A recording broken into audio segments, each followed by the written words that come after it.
बिहार में बतौर एसपी रहते हुए अपराधियों को सलाखों के पीछे भेजने वाले आईपीएस अधिकारी आदित्य कुमार अब खुद अपराधियों की तरह भागते फिर रहे हैं। 2011 बैच के आईपीएस आदित्य को तब बिहार कैडर मिला था।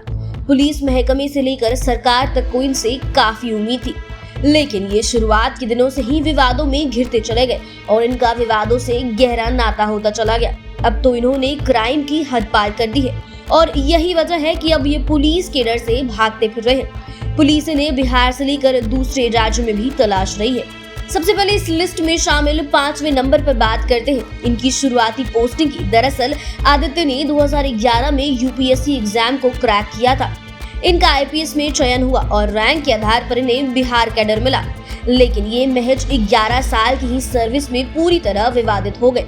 इतना ही नहीं, अपनी पोस्टिंग के दौरान ये जहां भी तैनात हुए वहां दागी रहे। इन पर तरह तरह के आरोप लगते रहे। बताया जाता है कि इनकी ट्रेनिंग रोहतास में हुई थी और ट्रेनिंग पूरा करने के बाद इनकी पहली पोस्टिंग दरभंगा में एसडीपीओ के रूप में हुई थी।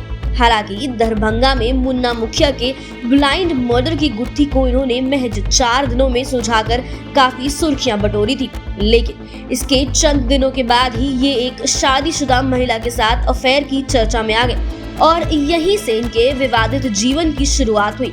इस मामले में महिला के ससुर ने पुलिस मुख्यालय से लेकर कोर्ट तक लिखित शिकायत की थी। इस लिस्ट में चौथे नंबर पर आईपीएस आदित्य की जहानाबाद में हुई पोस्टिंग पर चर्चा करते हैं। दरअसल 2015 में आदित्य कुमार को जहानाबाद में एसपी के पद पर तैनात किया गया।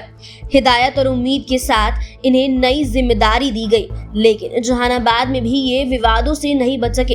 तब उन पर एक पक्षीय कार्रवाई का बड़ा आरोप लगा था। बताया जाता है कि कब्रिस्तान की जमीन का एक मामला था, इसे लेकर 2 पक्षों में मतभेद चल रहा था। प्रशासन पर जमीन की एक पक्षीय नापी का आरोप लगा। ये मामला धीरे धीरे तूल पकड़ लिया। आईपीएस आदित्य के खिलाफ लोगों की गोलबंदी शुरू हो गई। लोग सड़क पर उतरने लगे थे। इसके बाद तो एसपी के विरोध में पूरा जहानाबाद ही सुलग उठा था। 4 दिनों तक पूरे इलाके में काफी तनावपूर्ण माहौल रहा। इसे देखते हुए वरीय पदाधिकारियों को हस्तक्षेप करना पड़ा था। बाद में किसी तरह मामला शांत हुआ। इसके बाद कहीं जाकर जहानाबाद के लोगों की नॉर्मल लाइफ हुई। तीसरे नंबर पर आईपीएस आदित्य की बेगूसराय पोस्टिंग की बात करते हैं। दरअसल जहानाबाद में काफी हो हंगामा के बाद आदित्य की पोस्टिंग बेगूसराय की गई। इन्हें बेगूसराय एसपी की नई जिम्मेवारी मिली, लेकिन इस जिले में भी इनके विवादों से नाता नहीं टूटा और न ही इन्होंने दरभंगा और जहानाबाद जिलों में हुए विवादों से कोई सबक ली। दरअसल बेगूसराय में एक नया मामला ही सामने आ गया। यहाँ अष्ट धातु की मूर्ति चोरी हो गई थी। हालांकि उस मूर्ति को पुलिस ने महज 4 दिनों के अंदर ही बरामद कर लिया था। इसकी वजह से पुलिस की काफी प्रशंसा हो रही थी। लोग पुलिस की तारीफ कर रहे थे, इसके साथ लोग एसपी साहब की तारीफ कर रहे थे, लेकिन यहाँ विचित्र मामला सामने आ गया। कहा जाता है कि उस अष्ट धातु की मूर्ति पर तत्कालीन एसपी आदित्य कुमार का दिल आ गया। फिर तो ये नए प्लान में जुट गए। अष्ट धातु की उस मूर्ति पर दिल आने के बाद आदित्य ने बाजार से उसी तरह की दूसरी मूर्ति मंगवा दी और उसे मंदिर के अंदर स्थापित कर दिया, लेकिन गांव के लोगों ने उनकी इस करतूत को पकड़ लिया। इसके बाद जो होना था वही हुआ। एसपी के विरोध में काफी जोरदार हंगामा हुआ। बाद में किसी तरह मामला शांत हुआ। पुलिस महकमे में इतना कुछ होने के बाद भी आदित्य की पोस्टिंग होती रही। बेगूसराय मामले के बाद इनकी पोस्टिंग गया में हो गई।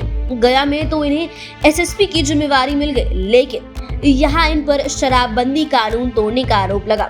दरअसल आदित्य कुमार जब गया के एसपी थे, तब फतेहपुर के थानेदार ने शराब की एक बड़ी खेप पकड़ी थी। बाद में शराब और तस्कर दोनों को थानेदार ने अपने स्तर से ही छोड़ दिया। तत्कालीन आईजी ने मामले की गंभीरता को देखते हुए थानेदार पर कार्रवाई का निर्देश एसएसपी को दिया। इसके बाद भी एसएसपी ने कोई कार्रवाई नहीं की। कार्रवाई के रूप में बस थानेदार को चेतावनी की औपचारिकता पूरी की गई, जबकि जांच में थानेदार के साथ शराब माफिया की संलिप्तता पाई गई थी। जांच के बाद एसएसपी पर मामला दर्ज किया गया और वहां से उन्हें सस्पेंड कर दिया गया।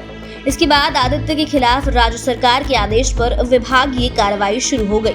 अब पहले नंबर की बात करते हैं। कहा जाता है ना, पाप का घड़ा जब भरता है तो फिर इसे करने या कराने वालों का बचना मुश्किल हो जाता है। कुछ ऐसा ही हो गया आईपीएस आदित्य के साथ। बड़ा खेला करने के चक्कर में इनका खेल ही बिगड़ गया। दरअसल गया मामले में बचने और फिर से नई पोस्टिंग के लिए इस बार आदित्य कुमार ने नया खेल खेला।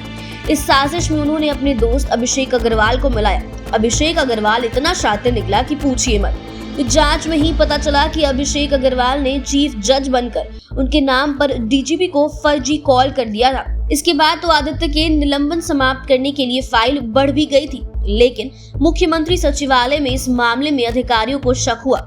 जब इसकी इंक्वायरी हुई तो मामला उजागर हो गया और इसमें अभिषेक अग्रवाल का नाम सामने आया। इसके बाद आर्थिक अपराध इकाई ने आईपीएस आदित्य कुमार सहित उनके दोस्त अभिषेक अग्रवाल और अन्य के खिलाफ केस दर्ज किया गया।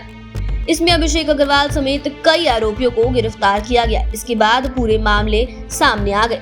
फिलहाल वीडियो में बस इतना ही। बने रहिए हमारे साथ। अगर आपने अभी तक हमारे चैनल को सब्सक्राइब नहीं किया है तो हमारे चैनल को सब्सक्राइब कर ले।